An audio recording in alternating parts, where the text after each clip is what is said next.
एक गणित के टीचर स्कूल में 6 साल के बच्चों को गणित पढ़ाया करते थे। एक दिन वो क्लास में आए और अर्नब नाम के एक बच्चे से उन्होंने पूछा, अर्नब, यदि हम आपको 2 आम और 2 आम देंगे तो आपके पास कितने आम होंगे? अर्नब ने कहा 5। टीचर ने कहा, अर्नब, यदि हम आपको 1 2 1 2 इतने आम देंगे तो आपके पास कितने आम होंगे? अर्नब ने कहा 5।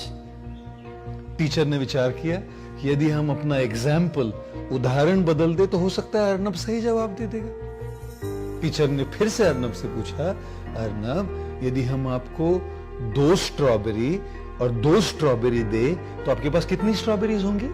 अर्नब ने कहा 4। अपनी योजना को कामयाब देखते हुए टीचर बड़े खुश हुए।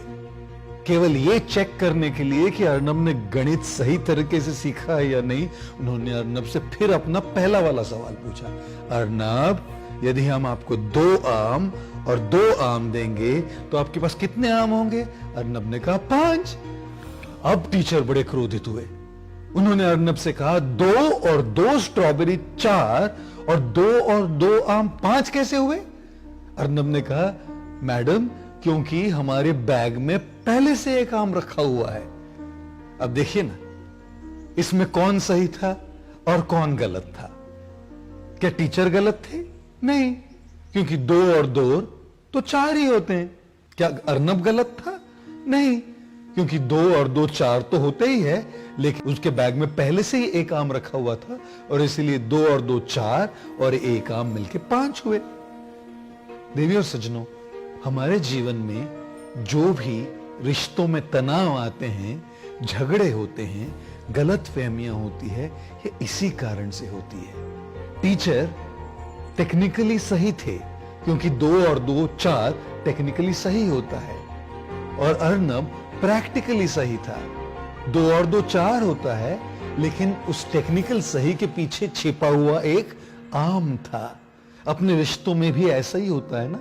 एक व्यक्ति सोचता है कि वो सही है और वो टेक्निकली सही है, और दूसरा व्यक्ति सोचता है कि वो सही है और वो प्रैक्टिकली सही है, और सारे झगड़े इसी के आधार पे तो होते हैं। इसीलिए यदि आपका पति आपसे प्रेम नहीं करता हो, आपको दिख रहा है कि वो प्रेम नहीं करता, आप टेक्निकली सही है। क्या आप प्रैक्टिकली सही है?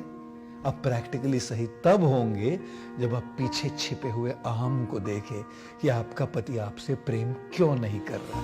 यदि आपका बच्चा आपकी बात नहीं मान रहा है तो आप टेक्निकली सही है, आपकी आंखों को दिखाई पड़ रहा है कि वो बच्चा आपकी बात नहीं मान रहा। क्या आप प्रैक्टिकली सही है? प्रैक्टिकली सही होने का मतलब होता है आप उस छिपे हुए आम को देखें कि आपका बच्चा आपकी बात क्यों नहीं मान रहा। इसीलिए यदि अपने संबंधों में जान लानी है, अपने संबंधों से गलतफहमियां दूर करनी है, तो टेक्निकली सही होने की बजाय प्रैक्टिकली सही होना सीखिए। उस छिपे हुए आम को ढूंढिए, उस कारण को ढूंढिए कि लोग इस तरह से आपके साथ व्यवहार क्यों कर रहे हैं, और देखिए ना, कितनी जल्दी आपके संबंध सुधर जाएंगे।